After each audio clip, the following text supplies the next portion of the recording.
Pak Noel sudah menjelaskan bahwa setelah orang mati, rohnya itu jadi dua, yaitu namanya liau dan kelelungan. Mungkin bisa dijelaskan lebih detail apa maksudnya ini, perbedaan antara liau dan kelelungan.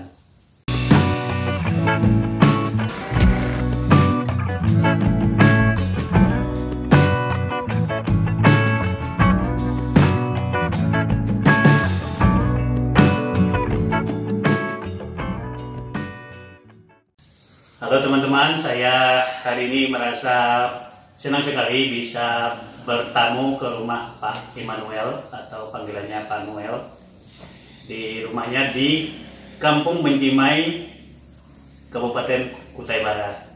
Saya perkenalkan dulu, Pak Noel ini adalah kita sebut masternya ritual penyembuhan orang sakit yang kalau di bahasa Benua disebut beliat, dan ritual kematian yang disebut wara.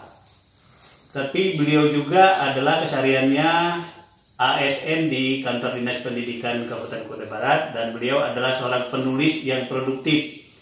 Sudah menulis 16 buku perihal adat, ritual, kepercayaan, dan tradisi orang Benua, atau boleh dikatakanlah kelompok atau rumpun ruangan. Ini salah satu bukunya yang kelihatan menarik, tapi saya belum sempat baca karena baru lihat tadi.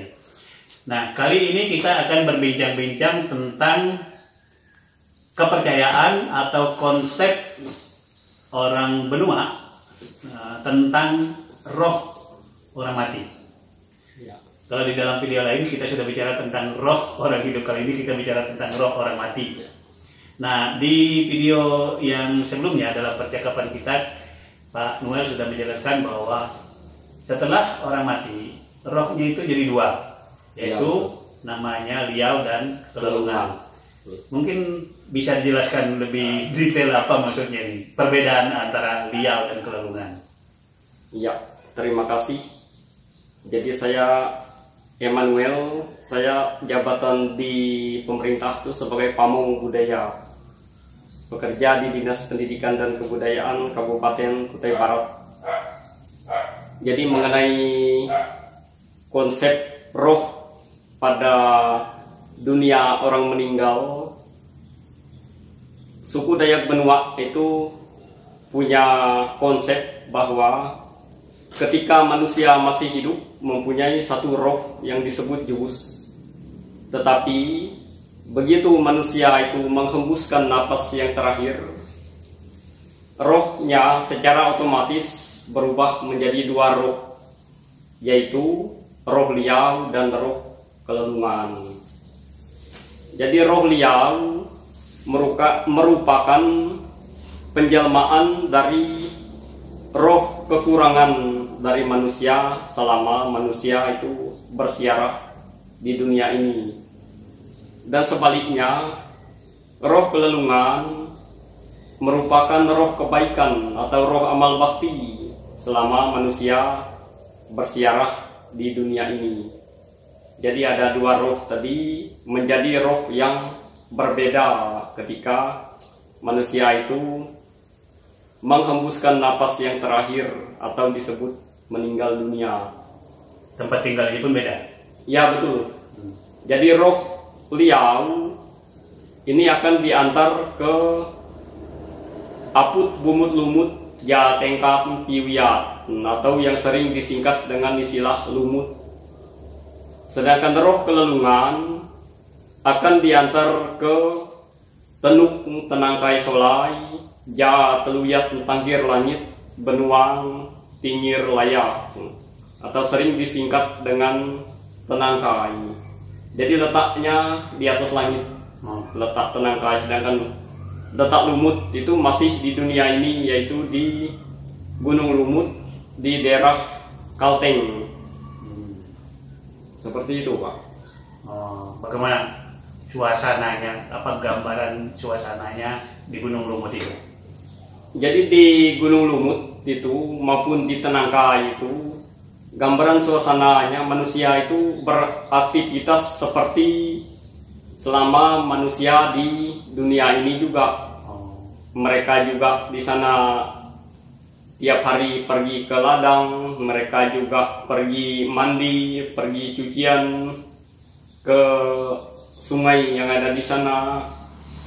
Tetapi mereka di sana itu taraf kehidupannya itu sangat ditentukan oleh keluarga yang masih hidup di dunia ini. Jadi kalau waktu dia pertama meninggal tadi dia dibuat acara misalnya Paramapi Bayak yang loliolo, jadi mengorbankan 2 ekor babi. Itu berarti 1 hari saja. Itu berapa hari? Biasanya dapat dilakukan 1 hari dan dapat juga dilakukan 1 hari 1 malam. Tergantung kesiapan dari keluarga yang menyiapkannya. Jadi kadang-kadang malam sebelum acara Paramapi itu sudah mulai, supaya pas acara Paramapi itu tidak terlalu padat kegiatannya. Bisa juga mulainya pagi. Kalau pagi kan dia padat betul, karena harus 3 kali memberi makan arwah, ditambah 1 kali mengantar ke langkang tok. Jadi Paramapi ini salah satu jenis ritual atau tingkat ritual kematian ya? Iya, tingkat terendah dari ritual kematian disebut Paramapi. Sedangkan level menengah itu namanya kenyau, dan level tertinggi itu namanya kuangkai. Jadi ada 3 level besar, karena Paramapi masih terbagi lagi tingkat-tingkat. Demikian juga kenyau dan kuangkai juga ada tingkat-tingkatnya, seperti itu. Jadi itu ritual itu 3 jenis ritual ini untuk mengantar roh tadi. Ya sebenarnya untuk melayani roh tadi ya, dia mengantar itu merupakan bagian dari pelayanan kita terhadap roh orang yang sudah meninggal. Karena yang kita lakukan itu bukan cuma mengantar, jadi kita memberi makan dia selama upacara itu 3 kali 1 hari.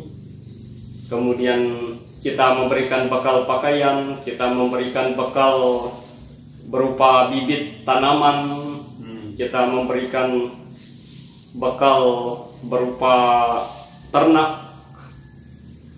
Dan pada puncak acaranya kan roh itu diantar ke tempat masing-masing, yang liau tadi ke lumut diantar, kemudian yang kelelungan tadi ke tangkai. Seperti itu. Jadi dibuat ritual atau tidak dibuat ritual itu tetap ke lumut atau ke tenangkai? Begini, waktu manusia itu menghembuskan napas yang terakhir, roh itu tadi berubah menjadi 2 roh.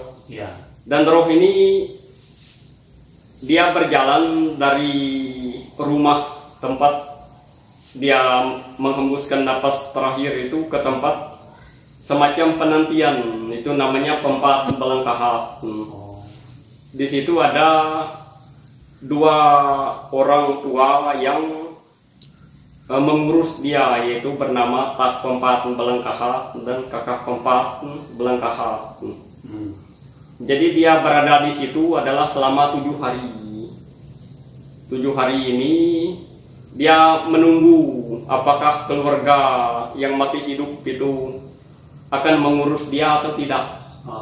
Apakah mereka akan menyiapkan bekal baik berupa makanan tadi, berupa bibit tumbuh-tumbuhan ataupun bibit ternak tadi. Jadi jika sampai 7 hari itu ternyata keluarganya itu tidak menyiapkan apa-apa bagi dia, dia tetap harus berangkat juga. Itu baik untuk beliau maupun untuk kelelungan? Ya, baik untuk beliau maupun kelelungan, sama dia tetap harus berangkat.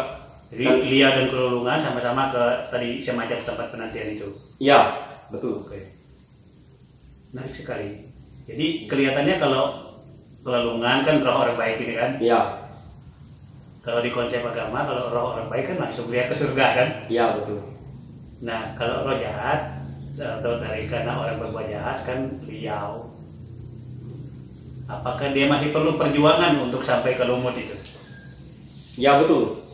Jadi roh Liao ini dia mendapat banyak tantangan di perjalanan dari dunia ini ke Gunung Lumut tadi. Dia mendapat banyak tantangan. Misalnya selama dia masih hidup, dia mencuri atau korupsi atau apapun. Jadi dia diberi hukuman di jalan. Kalau dia mencuri, ya dia harus memikul barang curiannya di perjalanan arwah menuju Gunung Lumut ini. Atau dia ada pelanggaran lain, itu ada juga sanksi-sanksinya di situ yang akan diungkapkan selama perjalanan menuju kepada Gunung Lumut ini tadi. Berbeda dengan kelelungan. Kelelungan ini dia berjalan dari dunia ini menuju ke Tenangkai Solai tadi. Dia tidak mendapat sanksi apa-apa. Dia malah mengambil berkat-berkat di perjalanan ini. Misalnya air berkat, kembang berkat. Dan ada juga konsep itu ya, air berkat, kembang berkat. Ada. Apa namanya kan? Itu namanya Roni pengasih apa bungo pengado, Roni senceloi lili, Roni senceloi liak. Itu panjang sebenarnya. Tapi intinya berkat itu ya. Intinya berkat ya. Seperti itu. Menarik sekali. Itu kalau orang baik bisa, untuk apa dia bawa berkat itu? Untuk orang yang masih hidup kan? Ya sebenarnya dia membawa berkat itu berkat dari untuk diri dia sendiri ya juga. Kemudian kalau manusia atau keluarganya yang masih bersiarah di dunia ini memerlukan bantuan, misalnya ada yang sakit atau ada yang perlu bantuan berkat, dia mampu memberikan berkat, menghujankan berkat dia kepada manusia yang masih hidup. Ini berbeda dengan Liao tadi. Kalau Liao ini dia tidak punya kemampuan sama sekali untuk membantu manusia yang masih hidup. Misalnya saja dia kasihan melihat bahwa keluarga yang masih bersiarah di dunia ini misalnya hidupnya miskin. Liao ini kasihan terhadap keluarga yang di dunia ini karena miskin. Tetapi malah yang dia kasihi itu menjadi sakit perut. Malah jadi dampak malah jelek dampaknya. Malah menjadi petaka bagi dia. Ya. Jadi itulah sebabnya selama manusia bersiarah di dunia ini kita wajib mengejar itu amal bakti. Jadi supaya persentase roh kita nanti kalau sudah meninggal dunia lebih banyak menjadi kelelungan, karena kelelungan itulah yang bermanfaat bagi kehidupan manusia atau keluarga yang masih bersiarah di dunia ini. Jadi itu pesan moralnya. Ya. Pesan moralnya untuk kita yang masih hidup. Nanti perbanyaklah perbuatan baik supaya nilainya, kelelungannya itu lebih besar daripada Liao-nya. Menarik sekali ini. Jadi kita lihat bahwa konsep roh pada, ini mudah-mudahan saya tidak salah menyimpulkan, konsep roh pada orang mati itu meskipun dia sudah berada di alam yang berbeda, itu tetap punya pengaruh terhadap manusia yang hidup. Seperti Liao tadi, kalau dia kasihan sama orang keluarga yang masih hidup, kasihannya itu malah dampaknya jelek pada yang masih hidup. Tapi kalau kelelungan dia bisa memberi berkat kepada keluarganya yang masih hidup. Tapi ada di sini di mana peran daripada, kalau di agama-agama kan ada peran dari Tuhan yang Maha Kuasa. Nah kalau di sini di mana peran dari Tuhan itu, Tuhan dalam konsep kepercayaan? Iya. Jadi peran dari Tuhan yang Maha Kuasa itu dalam konsep kepercayaan Luangan Regantataw ini, yang pertama bahwa Tuhan yang Maha Kuasa dia tadi menentukan, dia menilai dari kehidupan manusia ini berapa persen menjadi Liao dan berapa persen menjadi kelelungan. Itu kan perannya Tuhan yang Maha Kuasa atau Seniang Pemerintah tadi. Itu yang pertama. Yang kedua, Tuhan yang Maha Kuasa itu sebelum dia naik ke atas langit, yaitu tepatnya di langit Usukuwari, dia sudah menentukan di dunia ini siapa yang harus mendampingi manusia. Mulai dari dalam rumah itu ada roh yang ditunjuk oleh yang Maha Kuasa untuk mendampingi manusia, itu namanya Tonoi. Pelindung semacam itu. Ya, pelindung. Namanya Tonoi. Jadi Tonoi itu mulai dari dalam rumah itu ada Tonoi yang dianggap paling dekat dengan manusia, yang disebut itu mata ayam kami, kita wang doyak. Itu yang paling dekat, itu namanya Tonoi Berunutibus. Timang berpancalongan, tiali gincing langit, terabe uring bulang, Tonoi cok gebenong, Tonoi pakang gemeong, Tonoi yang canter toma, Tonoi genik liyo pusok, Tonoi yang tak hubungan bengkak. Itu kan Tonoi yang berada di dalam rumah, itu masih banyak yang lain. Kemudian Tonoi ada beberapa macam. Ya, ada Tonoi yang lain, adalah Tonoi yang berada di tanah, di sekitar halaman. Itu juga dianggap paling dekat kedua daripada Tonoi yang dalam rumah ini. Kan paling dekat pertama yang di tanah, itu yang paling dekat kedua dengan manusia. Itu disebut Tonoi tanah. Mereka adalah sese use wan tanah, riak rada wan tanah, beluke tanah jatus bengkalak tanah wahai. Itak buntung tuar, kakak buntung tuar, tak senceloi lili, kakak senceloi lili, Tonoi bunga biowo. Dan Banyak sekali. Tonoi yang lain-lain masih banyak. Nah, itu ditugaskan oleh Perjadi Banting Langit tadi untuk mendampingi manusia. Itu peranan dari pada Tuhan tadi, atau dalam konsep luangan ini namanya bukan Tuhan tapi Perjadi Banting Langit, yang naik gelar lagi menjadi Seniang Pengita. Kemudian dia juga menentukan atau menjadikan roh-roh yang bisa menyembuhkan, seperti pembelian sentiu kuasa tadi, pembelian mau kuasa, pembelian kenyong kuasa, roh-roh yang pendamping yang bisa menyembuhkan kalau manusia itu dalam keadaan sakit. Dibuatlah ritual, panggillah roh-roh ini tadi. Oke, menarik sekali konsep atau kepercayaan orang Luangan, Regan Tatau, termasuk orang benua di dalamnya, tentang roh orang mati. Ternyata kita yang masih hidup ini masih berinteraksi dengan roh keluarga kita yang sudah meninggal. Dan saya kira itu tidak jauh konsepnya dengan khususnya kepercayaan iman Katolik ya. Kita masih bisa berinteraksi dengan roh orang mati, dan kalau di dalam gereja Katolik itu malah kita bisa mendoakan orang yang sudah mati, dan orang yang sudah mati pun bisa mendoakan kita yang masih hidup. Ya, betul itu, Pak. Jadi dalam konsep luangan Regan Tatau ini, kita mendoakan roh yang sudah meninggal itu dengan cara membuat ritual yang namanya ngelangkah atau peringatan arwah. Jadi kita membuat suatu upacara, kita kasih makan lagi roh yang sudah meninggal itu, yang sudah berada di alam baka, baik liang maupun kelelungan. Jadi walaupun liang tadi roh yang boleh dikatakan tidak berguna bagi kita, karena roh ini malah bisa membuat kita kena malapetaka, kita sakit. Tapi kewajiban dari keluarga yang masih hidup tetap wajib untuk melayani roh tersebut, memberikan makan, memberikan bekal, karena itu tetap roh leluhur kita. Jadi kalau kita tidak melayani, maka roh tadi dia bisa membuat kita lebih sengsara lagi hidup di dunia. Kalau kita sengsara itu mengatasinya dengan kasih makan roh itu atau dengan belian?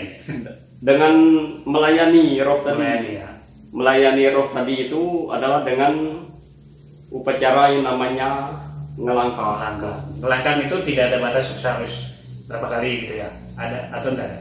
Sebenarnya ngelangkah itu tidak ada batas tertentu, tetapi intinya kalau orang zaman dulu itu pas mereka berhasil panen, mereka wajib melangkah, berbagi lah gitu ya. Berbagi itu namanya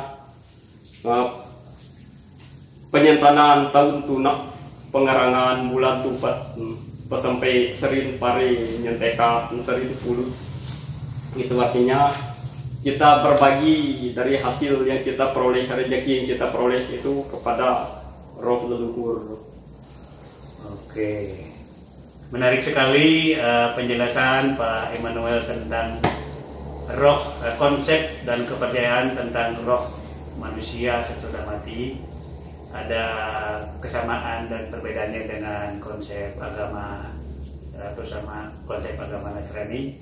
Tapi juga yang menarik itu bahwa kita bisa tetap berkomunikasi dengan roh yang mati itu.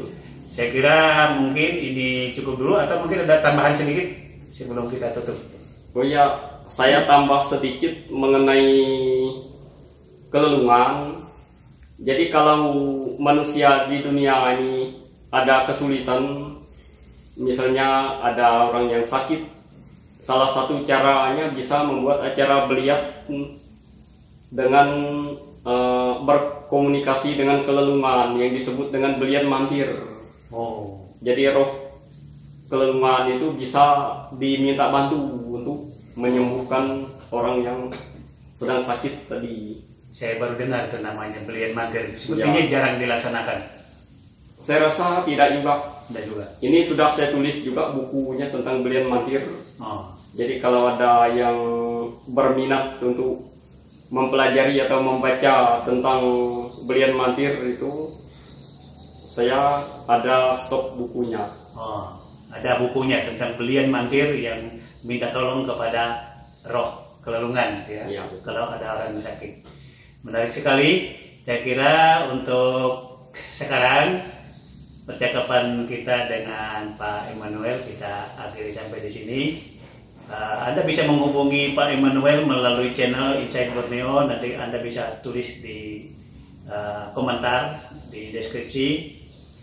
Nanti akan kami sampaikan kepada Pak Emmanuel. Mungkin Anda mau pesan bukunya, punya banyak gitu, bisa pesan lewat Insight Borneo. Sekian, terima kasih Pak Emmanuel, mantap sekali. Terima kasih.